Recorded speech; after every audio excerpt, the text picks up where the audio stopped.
Thank you all for coming.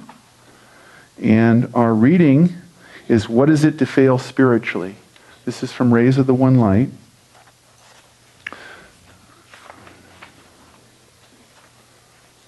Truth is one and eternal. Realize oneness with it in your deathless self within. The following commentary is based on the teachings of Paramahansa Yogananda. The first passage is from the Gospel of St. Matthew, chapter 25. Jesus tells the parable of the 10 virgins, 5 of them wise and 5 foolish. They await their bridegroom, the Christ consciousness.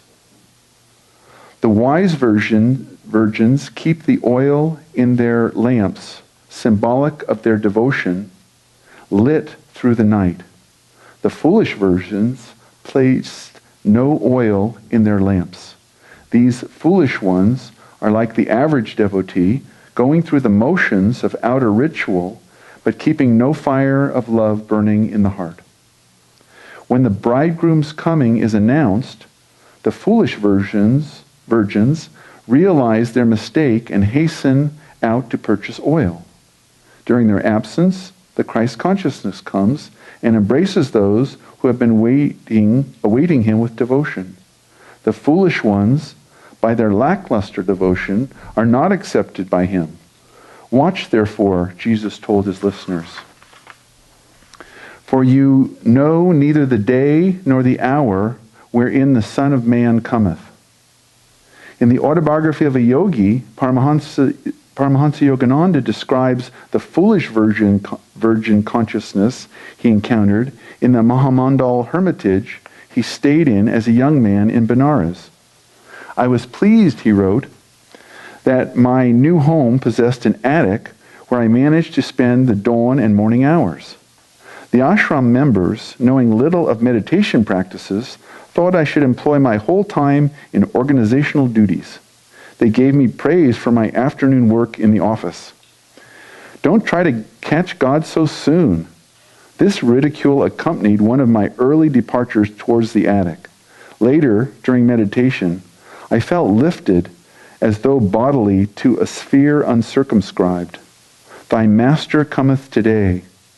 A divine womanly voice came from everywhere and nowhere.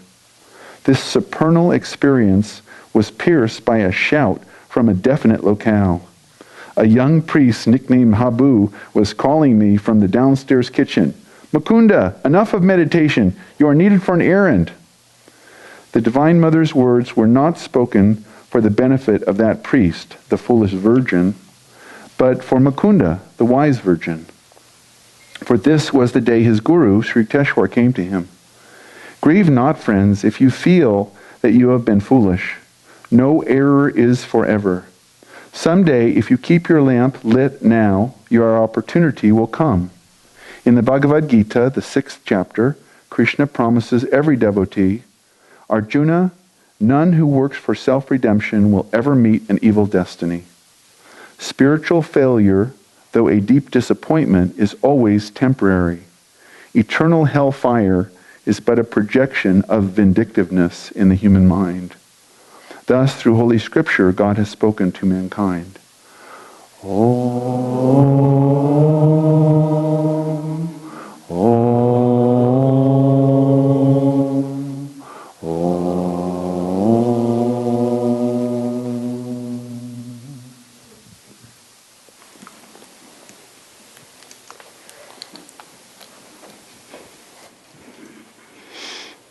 Thank you. I'd like to read now from Yogananda's Whispers from Eternity. And this is entitled, Make Me a Lion of Thy All-Conquering Wisdom. I, a lion cub of the Divine Mother, found myself thrown into life among the sheep of human frailties, of fear, failure, and disease. Living long among them, I learned to bleat with weakness, forgetting my lion nature and its roars, which could frighten away all petty, pestering sorrows. O Lion of realization, thou didst drag me away from those bleating sheep to the mere smooth waters of meditation. There didst thou cry, gaze, but I held my eyes tightly shut, bleating with fear. Thy roar of wisdom then reverberated through my body. Thou madest me, by hard shaking and spiritual urging, open my eyes. And there, lo, in the crystal pool of my inner peace, I saw my features to be even as thine own. Now I know myself as the lion of cosmic power. I will bleat no more with fear, weakness, and suffering, for I roar now with vibrant almighty power. I bound about through the forest of all experiences, seizing little creatures of vexing worries, timid fears, and wild hyenas of disbelief, devouring them ruthlessly. O Lion of immortality, roar through me thy all-conquering power of wisdom.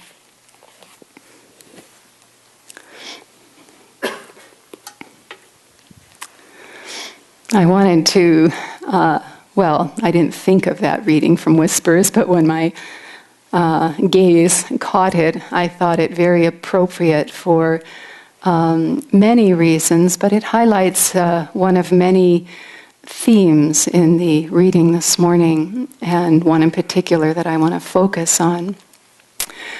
When I had my first Christmas here at Ananta village, I was up at the meditation retreat and just visiting for a handful of days. And we were all gathered there. It was packed. Perhaps it was Christmas Eve, but it was definitely right close to Christmas. And our singers, the Gandharvas, we call them that name, the celestial singers at that time, were singing. And Swamiji was sitting next to me in a chair. I was seated there on the floor. And after one of the songs, he turned to me, caught my gaze, and he said, "Can you sing?" And I instantly said, "No." And it really had nothing to do with singing. What I was so amazed about, and when I think of that instance ever since, I always feel that on some level, consciously or perhaps not, quite possibly not, but Swamiji was saying to me, "Who are you really? Do you know who you are?" You know, we're so quick to answer, "I can do this, I can do that, I don't do that, I do this, I am this, I'm not that." We're right there with it, we're just right up front with it. But who are we, really? And I was, one of my favorite stories from the Ramayana, it's the story of Lord Ram and Sita, of spirit and soul. And Sita is at one point separated from Ram. And she's taken by delusion. She's taken by Ravana, the evildoer. And Rama sets out to find her. And in this series of adventures, he eventually meets up with and befriends the great Hanuman. And Hanuman is part monkey, part man. He becomes and is the greatest disciple of Ram. And Hanuman offers to help in this quest to search for Sita. Up to this point, they've been unsuccessful.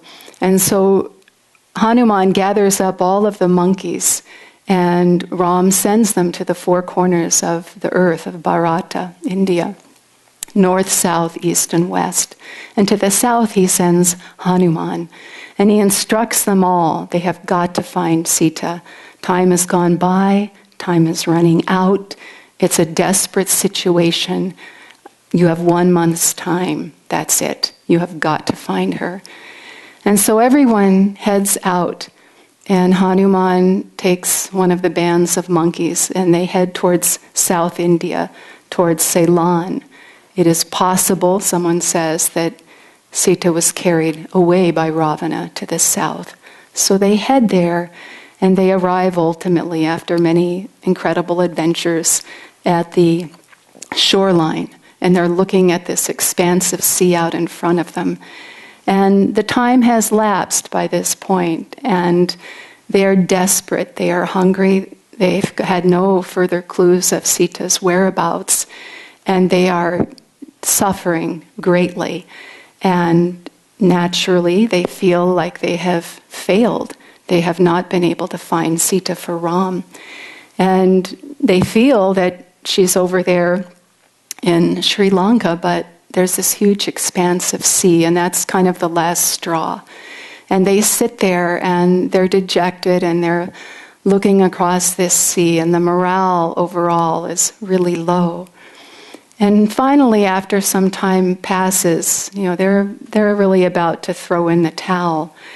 And one of Hanuman's friends starts up a dialogue, at first kind of one way, but he starts reminiscing about the valor that this group of monkeys has shown in the past, and just their incredible strength of character and willpower and dedication. And so he starts to cite, their different attributes and qualities and successes. And he asks one of them, well, you've done this kind of thing before. You've jumped across a sea greater than this. Why don't you jump? Just jump across this ocean. And the monkey says, oh, well, I have done that, but I was young then. I can't do it now. And then the next one, well, you've been able to do such and such, and on and on and on it goes. But there's always some reason why now it's not going to work. And so, they were starting to get a little heated up when they heard about everyone's, successes, but that no one really felt in that moment they could do it. They were just all despairing greatly. And finally, this one monkey looks over at Hanuman, and he's just sitting there, this glorious being, but he's sitting there, eyes downcast, looking at the ground, and just not, feeling in the least hopeful. And his friend says to him, Hanuman, you're capable of doing this. You can get across there in a single leap. You've done more than this countless times. You have come to our rescue and the rescue of others. Just nothing. And finally he says to Hanuman, Hanuman, don't you know who you are? And just this deep quiet. And Hanuman sits there unmoving for some time. And then he starts to move. And his spine begins to straighten. And his energy starts to rise. And you can see his whole aura changing. And he sits up tall. And he gets up off the ground. And he grows in size and proportion. He just swells, not of the ego, but of this knowledge of himself and God. And he walks up to the top of the mountain, and he positions himself and pushes off, and he jumps across the entire expanse of sea over to Sri Lanka, where Sita is. Well, you'll have to read to know what else happens if you don't know this story. Because the point here is that Hanuman's strength was in the knowledge in himself that he was one with God, that he was made in the image of God. And this is really at the core of our spiritual life. It's why I wanted to talk about it today. The great ones say ultimately we cannot fail. We're all destined to be united in God, to be one with God. It's our destiny. We can't escape it. No matter how long it takes, Master in his poem, God's Boatman, he said, I'll come. If you're the only one, if you're the only one left, Guru is going to come and bring you home. So we really can't fail. But even so, it's really important that we understand the challenges are great. And really central to all of them, key to all of them, is this knowledge of who we are in God. We're not going to fail on the path because we're only doing 60 kriyas and not 108. We're not going to fail on the path because we're meditating 1 hour and not 3 hours. Those are things we can work with. Those are things we can grow with and grow in and get better at. But that singular point of who we are in God, that's something that only we can really address. We have to know that. We have to acknowledge that. We have to live that. God isn't going to say to us, you've failed, in this, that, or the other. Master isn't going to say to us, you've failed, in your spiritual life. I never heard Swamiji ever speak that way to anybody. They may be strong. They may be challenging. We may feel that Master is really challenging us, asking us strongly to consider a different perspective, a different way of doing and being. But they aren't going to tell us that we failed. Who's going to tell us that? We are. We're going to be the ones who say, I am not succeeding. I've really failed in this. Just forget this lifetime, forget this incarnation. I remember one time, for just a few moments, I entertained the thought, I'm just going to let my karma take me where it takes me. I am tired of fighting this battle. It was just a little thing, but it's us, and we have to correct that. We have to say, no, I am a child of God, and claim that, acknowledge that, and live that.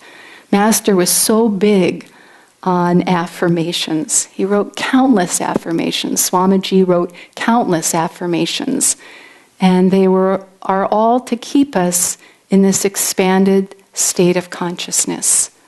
Because when we're in that expanded state, it's much less likely that these thoughts of limitation or failure or delusion are going to be able to enter in.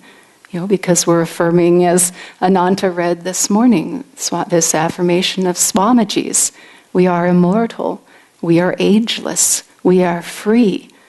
And, an affirmation isn't something you just sort of do casually or do on occasion. It really becomes a way of thinking and being all of the time. I remember once not too long ago, and I was feeling challenged to get up early in the morning, feeling challenged to meditate, and feeling sorry for myself, I suppose. And I was laying there in the late of night, dwelling on this point, and I all of a sudden held the thought, this is ridiculous. This is an absolute waste of time to think this way. I get to meditate. And that's how I started to think in that moment, and that just stayed with me. I get to meditate.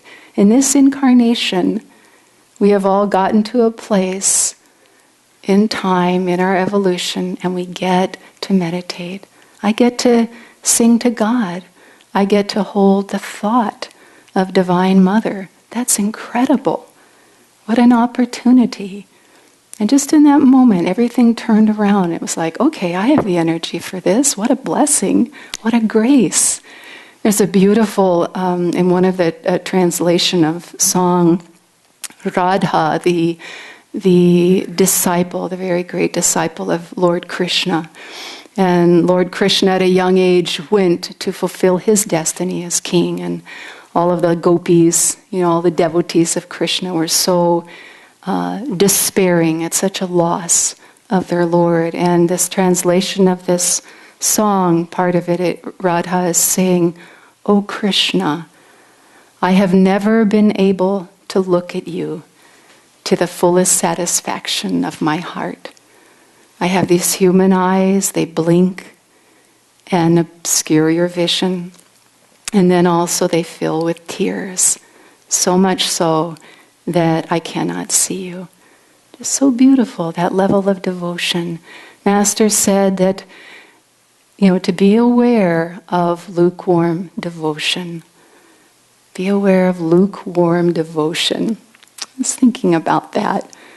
And I guess a part of what he means It's not as simple as just chanting half-heartedly. I think he meant everything. I think he meant filling every moment with that attitude and experience of devotion for the path, for Master, for Divine Mother, so that every moment of our time is filled with that.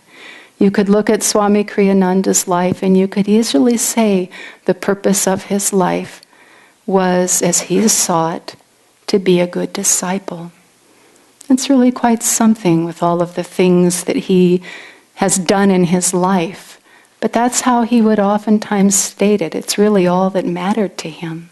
And he had such a depth of devotion that wearing all those different hats, all the things he was a channel for creating and expressing and doing, never identified with any of it. Because the identification with being a disciple, in other words, being devoted to God, living for God, was always greater than all the rest of it. The rest of it just all paled before that. And so to cultivate that kind of devotion internally ourselves is to build that relationship of knowing all of the time, acknowledging all the time that who we really are is a child of God. That's our reality. That's our purpose. That's our reason for breathing and living and incarnating on this planet. Just that. Master said it's very important to be aware of who you spend time with. Spend time with those who see the God in you and relate to the God in you. And because that'll keep you in that remembrance, and that's what it's all about. Awakening, renewing, cultivating, holding all of the time to the fore, that divine remembrance. He told of an instance Yogananda did. 2 of the disciples were coming back from Encinitas up to Mount Washington.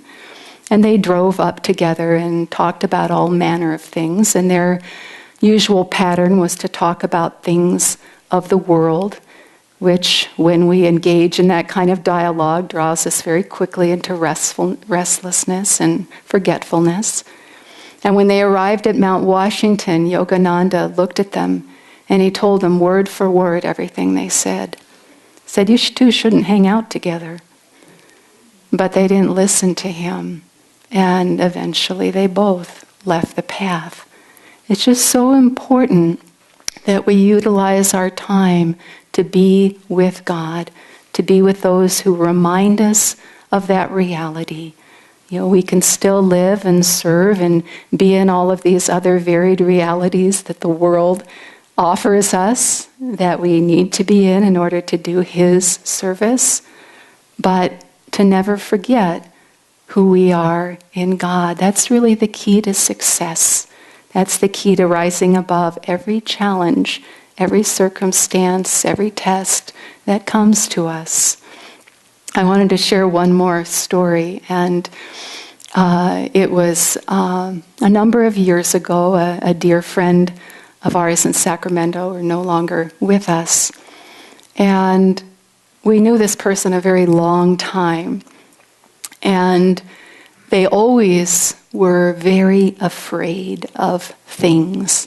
Everything under the sun. And so there was always this dialogue of questioning and sharing of fears and trying to reconcile them. And really a great soul and with a great spirit. We can be great and we still got, this baggage that we're carting along. And I'll tell you, just all manner of fears. Usually they centered around not having a job, not having money, not having retirement.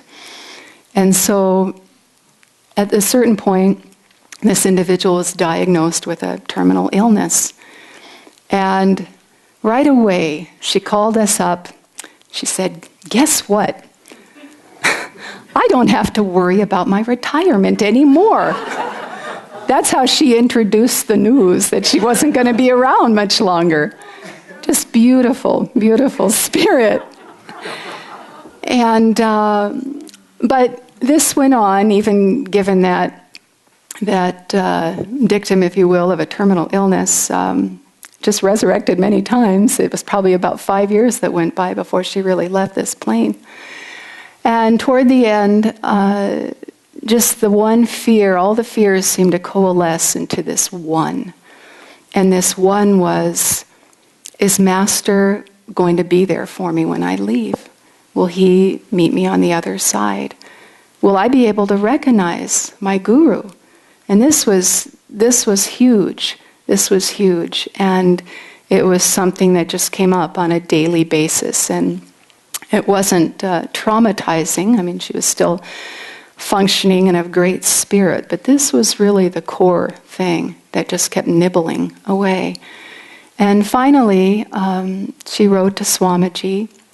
Actually, I wrote on her behalf because she was too ill to write at that time. And just part of the whole test was that it took months to get a response. And there was always the possibility that we might not. But the letter was lost. The letter had to be rewritten. The answer was siphoned off somewhere else. And we just went back and forth. And finally this letter came. And Swamiji said, you know, if you're going to have a spiritual test, if you're going to really, question this truth that none of us can really fail, none of us can really be left without, your fear might as well be the one you've chosen. Because all of your attention is focused on Master, on your guru. And he said, but don't worry, he will be there for you. The letter was much longer, but that was the gist of it. And some time went by, and as we expected it would, that day came when our friend left this world. And that day happened to be January 5th, Yogananda's birthday. It wasn't planned on her part, I can assure you. But it was the universe, it was Master saying, everyone's thinking, every devotee, every disciple is thinking of Yogananda on that day. That thought form is so strong, is so powerful, that we are in this divine company, that we are a child of God, that we are one with Divine Mother. And that was the day. And, surely that was just the heavens opening up and saying, we are all going to succeed in this adventure of living this spiritual life. Nothing is lost. Nothing goes unnoticed. It's all in perfect timing, and our job is just simply to stay at that center, to know who we are in God, unquestioningly, to know who we are, and to do the best we can. Do the best we can, and then leave it to God. It's all up to God. Thank you.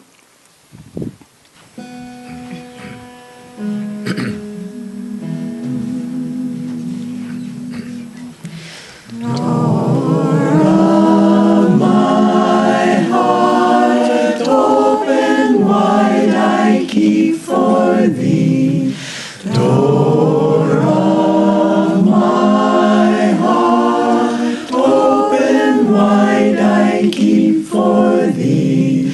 Wilt thou come, just for once come to me. Wilt thou come, just for once come to me. Will my days fly away without seeing thee, my Lord? Will my days fly away without seeing thee, my Lord? Night and day, night and day, I look for thee night and day.